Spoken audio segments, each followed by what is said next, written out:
Wari Chaphuna tabinabagidmk taramna ookchari loinana lobirasi Amit Kumar Huidrombagi The Bus Stand Wari asigi Season 2 Mapal Subatangka Thaja imungda mapa adubo kauthokpa chamkre imungdagi mapa macha punna thokminarakpa aduda panthaba tawdana nupi aduna asumna hari tada ichanubo kanna nahore amukta yengbiyuba pamhaibana hari kari oina ngamdri none tada yaragadi kitang thubiro ichado yamna wana khangore hoi hoi adudi nang halamo ai po chei lokthokige asumna nupi adu amuk prap chatkre matam adu da khangme thajana madudi nupi du lanthoibagi mama adu soidana oigani haibase pamhaibasu khonglei thuna po chei puduna chatkre thaja mabukning du khaladi nuaiti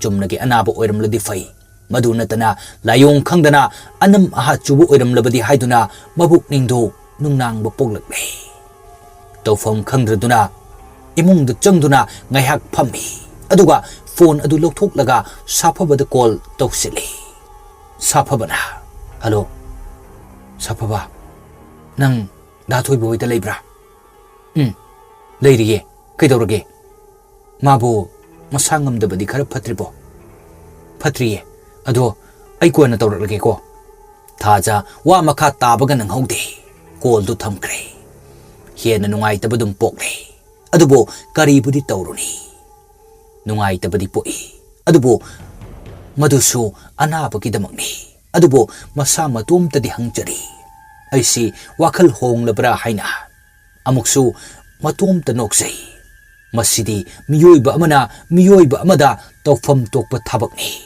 aigidi daloya khaktani asumna nokna imungda amuk changkre somdana gari manungda makhoi wari sana lakli brajalana as ngasigi wari mayam se taru badadi sase itaw bugum tawi purnimana kaidorage brajalana hari mamangai gi wari ni ha kuireda aina sel kana paikhalakpa matam gi wari ni aina tillai ki dringai matam gi ni adubu kaino ba kona tamlage se matam duda maningda tonglibu ukil aduna amuk chingna hanglai ukil aduna karinu na khoi sar gi wari dubo ai sukhangba kaira moina khali brajalal nokphet tawi rear glass aduda yenglaga hai kaisu leibu wari nate da waja asumna brajalal wa samjin kiba sida ukil adu hen chingna halai ukil gi hongnabi A to Z mamut tana khangdi fabu yade haibadu makni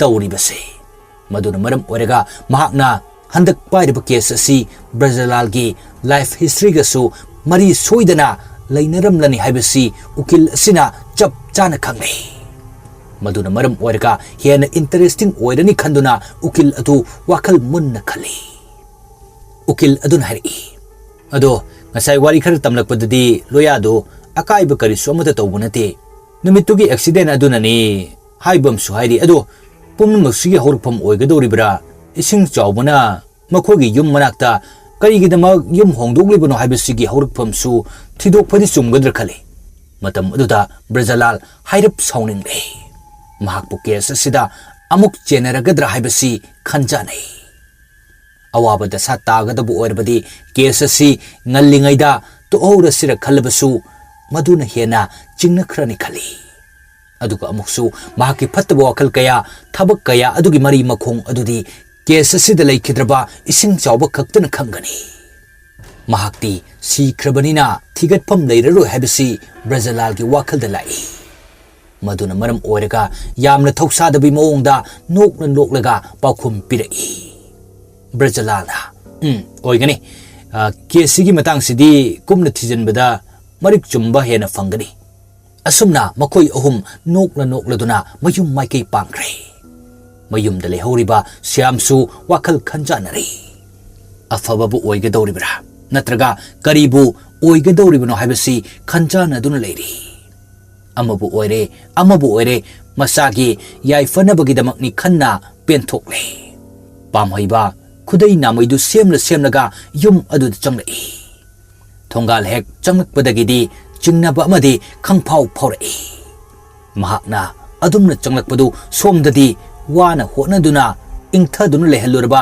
लंथोइबा फ्रिंग फ्रिंग Chongba अमु हौरकले पामहैबसु मांगोंदा काखलकपा मतमदा मनुंगदा लांगनरिबदु खंगले प्रप प्रप मसा मउदु खिंगतोकलगा लंथोइबगी का अदुदा चंगलई अतई अखंग अहि माइबा कौबा मतमददी लंथोइबा असि यौना का हेना फ्रिंग फ्रिंग चोंगबा मक्ति तौदे अदुबो पामहैबा लाकपा मतमसिददी अमुक तोइबा लोइरे फमुंगदु थ्रोक थ्रोक नोमी मधुबु फनबु होटनरिबा सनातोंबा साफबा अमदी रानी अवाबा अम ओइरे थोंजिन हेक कानसिलकपगा fun fun Chongba मखै तौरंबा अदु चप लेपखरे ममित अदु तपना उइसिनखिदुना तुमिन्ना ngaihaklei पामहैबसु मधु यामनदि चिंगनरबनी फमुंग मनाक्ता थारिबा मोरा अदुदा संगसिनदुना फमी अदुगा असुमना कौई Ibungo Ibungo नंगबु ताब्रने अइना कौरिबसे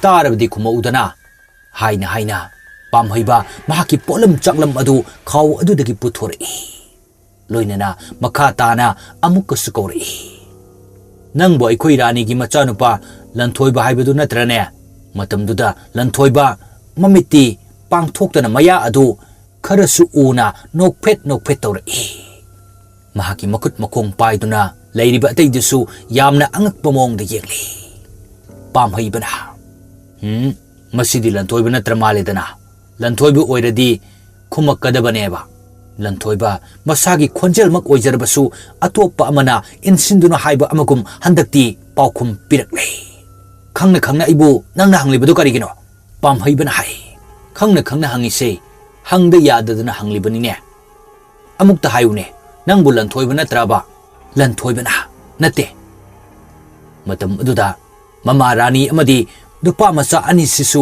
ngakpana khamthengle nahandagi chingna dun lakba adu ngasidi nakhai sengle pamhaibasu asigumba phattabagi thabakti yamna hai madumakna tawribani asigumagi thabak asi pamhaibana natradi kanano ha kaido boino nangna angang sigi masadu changsili kari pami nang hayo ha kari pami lanthoibana madu nang hangbana tiknate पामहैबना Hari Hera करी सुनतबा नोइना ताइबंग मी अइखोइदा अयेतपा पीबा याब्रा असि हाइदुना पामहैबगी खाउतगी सतोरकपा hoop मतोन अकंगबा मयामना लैरगा चरु थौरी ताबा अमगुमना तासिलबा थौरी अदु पुथोरक्तुना लंथोइबदा कल्ली मतमदुदा करी सुखंगदबा mama रानीना चिंगनबा अमदी चरांगनबगा लोइनना हंगलई S करीनु तौबिरिबदुबो अंगाक्से lion सोकपा तारे महाकना हाइरिबदुगा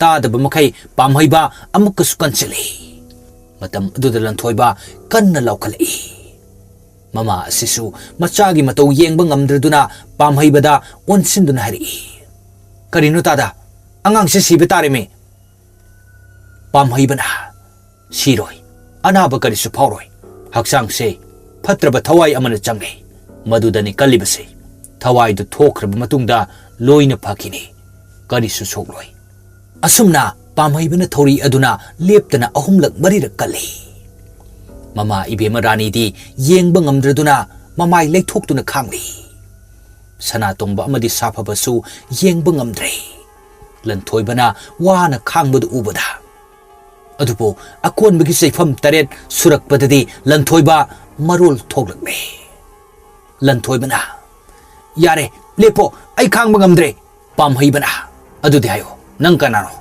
लंथोइबना आई असिबा थवाइनी नंगना मफम मारंग खंगदना लोइसिन बिख्रबा थवाइ अमखकनी मदु ताबदा लैरिबा अतैदी हेन ngakle पामहैबना अदुगा करिगिनो अंगांगसिदा संगसिलिबसे नंगना चंगिंगबा लैरगना आइंगोंदा चंगुदना लंथोइबना मदुदि आइगी अपामबने पामहैबना होइने नंगे अपामबदो आइसु खंगी अदो अंगांगसिदा लैगदो सरु नंगना लमन खुमलिंगिबा आइंगोंदा चंगलओदना लंथोइबना हाइ आई नंगना तौ हाइबा लोइना तौगदबा नते पामहैबना हाइ फरे अदुदि नंगना पामलिबसे करिनो लंथोइबना लमन खुंबा Kannada नंगोंदा Kariki Sirabsu Aibu Sagra Kabangam Handana Mapam Marang Kangdana Aibu Awaba Pibaki Pam Hiban Hai Pare Duti I want the Lemon Kumo Angang Sidaki Tokro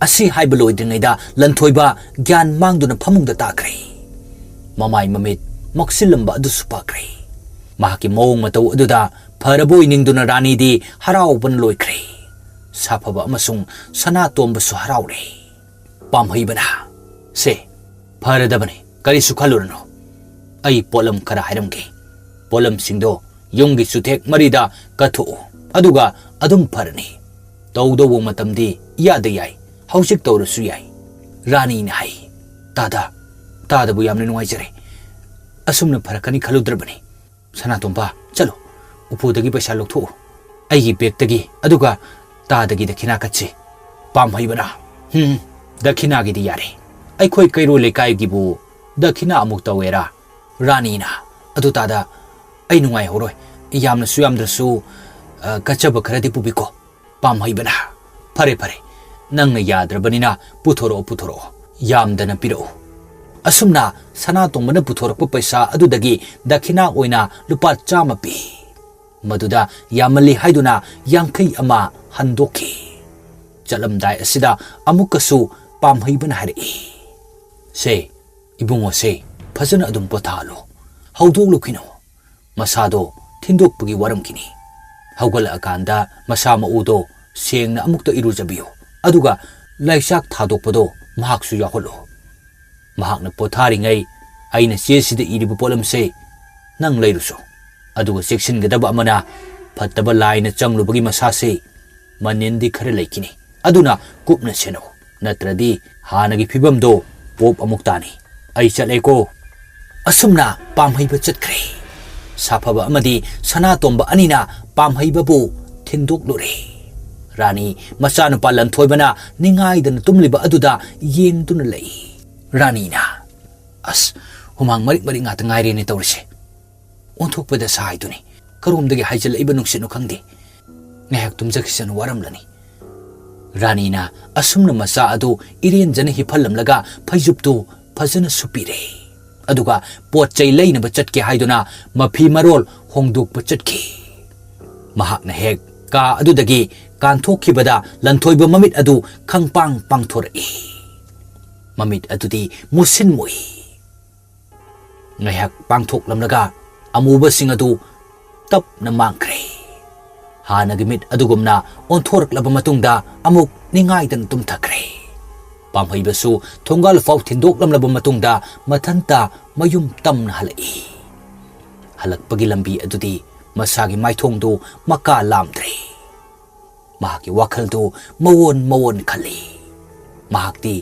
migi fataba sinba kaktadani magi mahi hailibase adubo asigumba tawbadadi kaya haitabani adugi sumatakta mahakna thengnaragliba lanthoibada changlamliba thawai asidi yamna sathiba makhalni ahiba ama tawraga yengdrabadi yararoi adubo madu tawduna yenglurabadi mari samnaraktuna mangondasu dasa tagani haiduna lai adubo thiamduna thamlambani Tiamdun thamlam libagi maramsu mangonda awaba tadanaba angang adudasu awaba taduna asi ana thoklaga mahak saphagani haibasi khaktani asigumba apikpu wakal asi khalladuna pamhaiba mayumda halakme phattaba kaya mamang thakta tawrubasu madu koknanaba thabak tawningi adubo madu phanabani thajalembe tasengnamak wakal adu laita jaba ngamdre Kan bana ama kan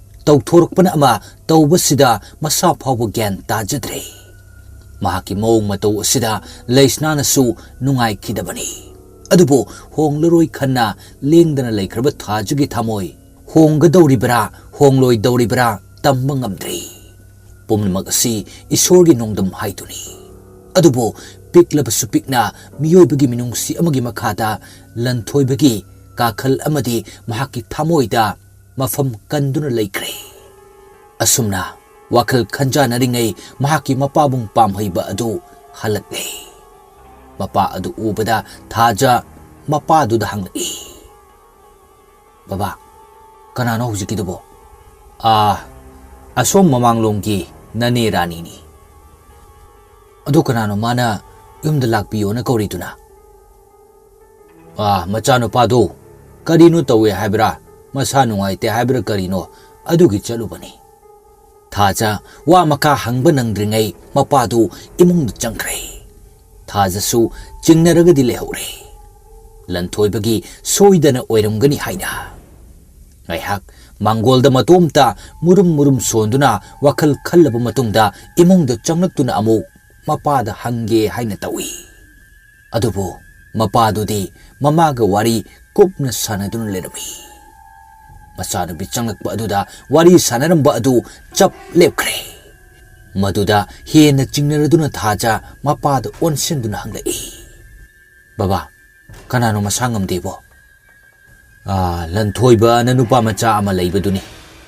Kasu tawba nateda. Chumnagi lai oknayana yengbirubani. Phahore, pharanida. Kamaina no madi. Adubudi nahanidana amada chatpada hek oknarakpa janida. Kari laino bo oknaribo. Adudi ibema nangna khanglaroida. Thaja ngaihak tumina lepi. Tumina ngaihak leplaba matungda mahaki kada changlakle. Pamungda phamduna amuk wakhal tawi. Khangningba henmanladuna langtak nare. Hangningba henmanlaktuna mapada hangbadi hangoiraduna saphabada kol tawsilla sirakali. Adubo madu tawdringay lanthoiba masamakta hangge amukasu khalaktuna message oina thai. Message adusu thakraba matungda ngahak ungduna phamli. Adubo ikui kuidana message halai. Kasu tawdreda ai. Ado isase phajana sada thaktabagi namsili. Aduna chokthei. Thajana adudi phajana chaba thakpa tawraga phajar anida. Ado chanaba khara pirake. Yaranida chanaba gidi. Pirake kai piruge. Nangna toina chaba hairo. Yaraneba. Asengmane hairo. Yaraneba. Ado ai kaino mahangene. Hango. Yam thajadana aingondha sumainaga pau phorpase kaiginoba. Nangna sangamde babana su chalui haiduda hanglakpani. Adu aidi yam thajade. Atopa mi ama oiramadi phaba. Aina hanglaise yam kairabrane. Kaibadi kaideda. Hena pamjarine adubudi. Aduda aina yamna ngai isigi wani. Yare he. Natraga yamna kairabo. Aina sumainaga message tharakpase. Phagi tawni he. Kaim kaidi. Phagi bu matang chadana. Hoise. Ai lalase. Thaja ikairap tawi. Aduna maram oiraga message adu handre. Yamna henjanmanba taradra haiba sukali. Kaisu nataba sida kudi thiradra haina sukali. Aduga amaromdana loyagi wakal. Wakal asikhanna phone adu mon nakanda thamli. Aduga mahakna famungduda longna hipli. Taraurabi misna adu khaptaba makai wakal amada ungli. Wakal adu atay kanaga sunati loyagini. Wakal khanna phone aduda message lakpagi message tone adu sutai. Thaja phone du haipeti yengi. Adubo reply di handre. Amukasu message adu amurak anirak lakpadagi hainadraduna silent thamjali. Aduga mahakna monda amada lairurabu wakal aduda amuk lakle. Haukrabu punsida loya amadi mahaka punna nungsinarakiba thawdok kaya ningsingli. Jahi kaya changna mabuta ningjarakpani. Imung pawa thadoroktuna mahaki manakta laklisini. Adubo hausikti dasa amana yomduna leire. Laibak thiba thawdok amada loya jailda laikre. Mahakbu jailda laikre haiduna wakhalbu hongladra. Natraga asuk kuiba jahi ngai kidra. Natragana kari oirakpa. Adubo ngai gani khanna lepkhriba firep ngai kini khali. Thaja wakhal mayam asida momo noktuna hiblambadagi tumthakiba khanghaudre. mikap tholakpa matam asida mahaki mama binana chak chana na bakaurakle tumtharubagi ngaufing haguluktuna chak adusu sarure chak toklapa matungda halakpa matam asidadi mahaki phone adu yenglubada message tara mangamuk lerami message sing adusu yengkhisira haina khanjanare asumna khanjanari ngai message amagasu amuk lai thaja message sing adu yengdadi yenglage haiduna hangduktuna yenglui phagi tawni nang lan lawnome kaidoragi message halatradi thaja message paudi halo natradi ayami kairani thaja nang message paudi halo natraga aina hairise akaibu yaurabo yaurasu yaure dum hairo adumaina tumina lesin kibadudi tawgono aisu nungaiti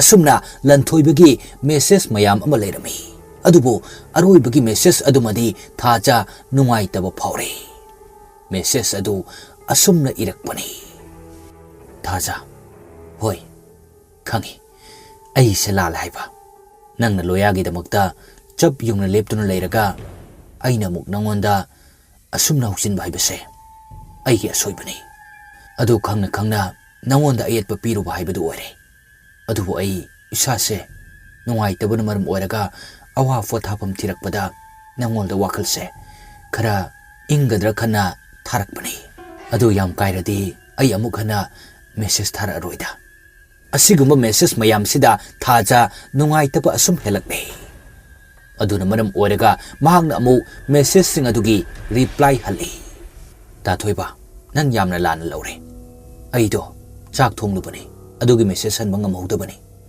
adubo lan thoibadi message halaktabadu da chingnaraduna thaja message ani ahum thajili adubo hanmalaktabadagi call oina toksile adubo call adusu pak na pairakte adubo akonbadadi paikhalai lanthoibana hello la thoiba karigino call pak pairaktride kaisu tawtida adu kaigino ba kaisu tawte la thoiba nang ingonda waruriro message halaktena aido chak thongubane aduine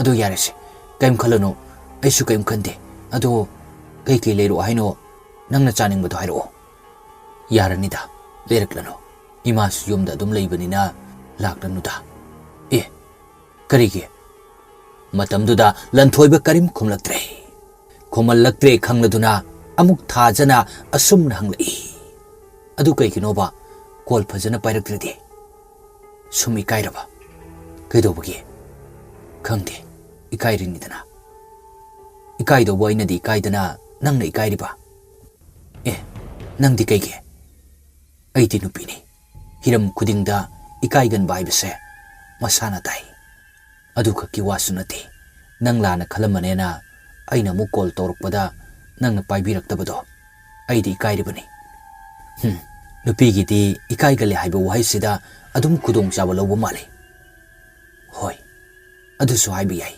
ado matang nani lanthoiban hai ado aina ikairisidi karigino kadai fau yong ikai haidudi nang khangbra khangde kamaina no lanthoiban hai aina toriba thabak sibu mina townaba thabak lane mahaki wahang aduda thaja punga ngakre ha karibo lanthoibana nangi are palai khangna nanga loina ningo phaurise papki masakni haiba thajana adui wadi adumaina khanpham karisu tokteda lanthoiban hai karige thajana wakal khanba wakalda masana phaujarak baiba sidi midugi maraldi natedana lanthoibana adu oiradi aina seran turan wakal khala agadi adusu ai iralante masa mathanda khanjarakpani haiduna leithokpa yagadrane wari sigi mathangi part ngai minasi